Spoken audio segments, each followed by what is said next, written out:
Welcome to another edition of GW Unspoken, where we discuss stuff we don't typically talk about, but probably should, and we're here for our nutrition episode, Season 6, Episode 5. Hydration, your secret weapon for wellness. How you going with that? Not a good one for me, sitting here at 4:30 in the morning with a cup of coffee ready to chat. So how are you feeling? Are you constantly feeling tired? Maybe you're a bit irritable? Are you just off your game? You know, sometimes you think it's stress or lack of sleep, but really it's as simple as, are you drinking enough? Are you not drinking enough? And yes, we're not talking about alcohol there, we're talking about water, because we know hydration affects everything from your focus to mood. And it's often the thing that's missing from our optimal health, I suppose, and staying healthy. So why does hydration matter? And look, it's absolutely crucial for health. And we had a joke this morning having coffee, and I know I've always struggled with drinking water. I'll often have no sugar cordials, and you know the research is out on that, whether it's good for you. But you know, as a hero of your own health story, you know your body depends on water, because to function properly, our body's full of cells that need water. And we need to quench our thirst, and hydration keeps our body temperature right, it keeps our mood right. How many times you see our people around us have our energy levels that are really low? It's often because we don't have enough water. You know, water actually flushes out toxins and keeps our joints lubricated as well. It's so important for our health. But without it, our body's going to struggle to perform to its best, and it can lead to bigger problems down the road. And I can definitely feel sometimes I have those shakes, or probably not enough, I would say maybe not enough. I'm trying to think of the polite way of saying this. Probably get really irritable, and I think it's definitely because I don't have enough water. And it's different too for different ages. Like for people listening to the podcast, I know we have children and teens listening as well as adults, but for children and teenagers, dehydration is actually more common because they're often drawn to those sugary drinks like soft drinks and fruit juices and energy drinks, and they can give like energy spikes but lead to crashes as well, and they leave kids more unfocused and less tired. In a world that we are struggling to keep focused, that's a tough gig. That's not good for our kids and our teens, and you know, especially our children when their sweat pores haven't been developed yet. And we know that our sweat pores are used for a cooling mechanism. Sweat rises to the top of the skin when we're hot. Wind hits that top of the skin where the water is, our sweat is, and it naturally cools our body. Children don't have that yet. And how many times you walk past a child, especially in the summer months, and they've got a red flushed face because they haven't probably had enough water and they're actually dehydrating. You know, adults like myself turn to coffee, love it. Some people have energy drinks or soft drinks to get through the day, but these can lead to even more dehydration. And you know, having all those sugary drinks can lead to irritability and borderline anxiety. So it's really important to try and swap those out. Adults, you know, I know probably because of lack of activity with older adults, their thirst decreases with age. So it actually makes dehydration more likely too, which can impact their memory and mood, and even their cardiovascular health. So, you know, what are some of the pitfalls? I mean, in our quest for energy and focus, we often turn to the wrong drinks. And I just talked about some of those before, but energy drinks, they provide a short burst of energy, but they're loaded with sugar and caffeine, and that actually leads to dehydration of the body anyway. And it can make you feel worse later on. So although it gives you that spike, it also gives you that crash. So, you know, soft drinks and fruit juices packed with sugar, they can lead to insulin level spikes and blood sugar spikes, and again, that ultimately leads to dehydration as well. And that stresses your organs. And sometimes it actually gives you more weight gain. I've heard someone before say that weight gain and poor concentration can be improved, so fixed, go to an optimal level just through hydration alone. So, you know, that was from a nutritionist, so maybe some really good advice there. If you're like me, I get up really nice and early at 4:30, grab a coffee, first thing I do. You know, although coffee and tea give you a quick caffeine fix, they are actually like a diuretic. They actually seep water away from your cells, so make you go to the toilet more often, and that potentially may dehydrate you too if you're not replenishing those fluids with water. You know, you add activity to that too. You know, I've seen a guy up north, up at Normanton, I think he was working out there and in the Gulf, and he collapsed through dehydration. There just wasn't enough water up there in that 90% humidity heat. And the other one too for adults, you know, alcohol, we know that alcohol has a massive effect, or has a massive effect, massive problem in our society. It can cause dehydration straight away, and not only that, it affects sleep and energy levels. So, you know, we're not really getting ourselves in our optimum level that we can because of these pitfalls with these unhealthy drinks. So, you know, what are some simple, achievable plans for us? I'm talking about us, I'm talking to me too. How can we stay hydrated and feel better through our day? And this is simple. Water first. And I'm starting this from today. Water's first. Start with a big glass of water before anything. They say that you sweat during your sleep. Even in wintertime, we put more blankets on because we're cold, and often our body doesn't regulate as much because we're not aware of us being really hot until, maybe 10, 20, 30 minutes later when we start sweating. So, if your body's gone without water for a while while you're sleeping, water first, bang. People say the 8 glasses a day rule.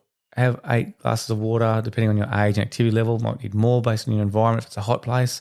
Children, that may be enough. Teens maybe should be having more if you're doing more activity. Otherwise, what about hydrating through some more food? Eating water-rich food like watermelon, cucumbers, oranges, leafy greens. Again, we talk about how got to be really careful in our last episode how that fructose and that yummy, sugary fructose in our fruit makes us probably want to have more, and it can have more insulin spikes. We have to be careful with that one, but plenty of leafy green vegetables I've heard is very good for digestion as well. And what about minded drinks? If you do enjoy a coffee or an energy drink, balance that with an extra glass of water. Every time we have a coffee, that equals 2 glasses of water. And that might help people stay hydrated. I know people have that when they drink. They often drink alcohol and they have water in between. So kids, no alcohol for you, but I'm talking about adults if you're going out or at night time if you don't mind the odd glass of wine. You have about coupling that with 2 glasses of water as well. And a good thing I see these days is these really fancy water bottles, and we laugh and joke and say, oh, what a money-making thing and what a rip-off. But kids are drinking water. Do you put a price on the optimum health of that? They're drinking that, and they often have things like chug now, drink more water now. It's 9 o'clock, time for some more water. It's great for our kids, and I love those water bottles. So look, when you say hydrated, you set yourself up for success. You have more energy, clearer minded. When do you need a clearer mind? All the time. Whether you're a parent, whether you're at work, whether you're at school, you need that. You need an overall sense of balance. So hydration is definitely a secret weapon. No matter your age, stage of life, choose water, stay consistent, and you can watch how it actually changes your life for the better. And look, start paying attention to that. Start paying attention now to your hydration levels and your health. This week, try and replace one sugary drink or one coffee with water each day. I'm going to do that. If I'm having 3 or 4 coffees a day, that's going to equal at least 6 or 8 glasses of water on top of normal water. Try and see if it makes a shift in your body, because I tell you what, it will actually thank you. It will thank you no matter what. Now, here's for your journal. So now you understand the power of hydration. You might know a lot of that stuff already. Let's take this a step further. Let's change your habits takes a bit of awareness and accountability. So, it's up to you now to see how you can track your progress. So here are 3 ideas for your journal to sort of break those poor nutritional habits and stay on track with healthy habits based on nutrition, and see if you can stick to this for 7 days. We know 20, 21 days, they say you start forming a habit. Try this just for 7. Try it nice and small. See how we go. All right, so here we go. Write down your journal, put on paper, whatever you're going to have. Number 1, start by writing down everything you drink each day. That's everything. There's nice little apps out there called MyFitnessPal. You can log your food, exercise, and your fluid intake. That's one thing. Pen and paper, I love that kind of stuff. You're using more neural pathways when you're using pen and paper. Often your memory improves with that anyway. So a good default. So start by writing everything you eat, drink each day. Be honest, coffee, water, alcohol, soft drinks, juice. Put it all down. All right. And at the end of the day, reflect on how much water you consumed versus the other drinks. Compare them, do a ratio. I had 2 fruit juices compared to 6 glasses of water, whatever it is. All right. And that simple act of awareness can help you see where you might need to see changes. Look, we know that education is power. If you're taking this on board and you're understanding this, and this is based on research, not just what Gary says. So if you actually know that's happening and you start becoming accountable, that power and education can actually make you have a shift for your benefits of your health. Okay, number 2, identify triggers for unhealthy drink choices. So how about you note the times and situations when you reach for a sugary drink or caffeinated drink? Are you tired, stressed, bored? I know if I go fishing and I'm not catching anything, food, coffee. I know if I've got a spare at school and I'm working hard and trying to do other things, it's quickly go out, grab a coffee. It's like 30 seconds away from my desk, probably a bad thing, and get it and have that just as a habit. So can you use your journal to explore where your triggers and what triggers these habits? And understanding those triggers can help you find healthy alternatives. So not just saying, I'm going to stop it, I'm going to stop having coffee, I'm going to stop having any drinks. What are the triggers that actually set you up for that first failure, all right, or that poor choice? So, for example, if you're tired in the afternoon, instead of grabbing an energy drink, grab a glass of water and a small nutrient-dense snack like a fruit and some nuts, and just see if you see a change in your mood and even energy levels. Last one, at the start of each day, set a hydration goal. Just set it down. Just say, right, number 3, this is it. I'm going to have 10 glasses of water today. and I'm going to replace one sugary drink with one of these cups of water. At the end of the day, you can write about how you felt. Write how you feel, because we know we are beings based on mood. We can say all these facts as much as we want. We all know generally what it means to be healthy, but we are emotional creatures. We base our actions on how we feel. So write down how you feel at the end of the day. Did you have more energy? Were you able to focus better? And over time, these reflections can reinforce those positive effects for change and look at those healthy hydration and nutrition choices. Look, make that journey a challenge for you. And it's really an accountability exercise. Share it with a friend, share it with a family member, post if you're into the social media stuff. Keep yourself motivated. Do it with a buddy. Remember, these small steps lead to big changes.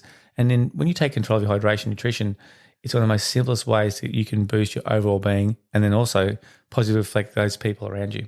Hope this has been beneficial.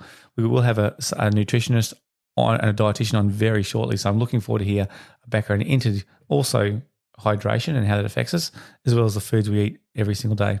Thank you for joining us on GW Unspoken. Look forward to your company in our next episode.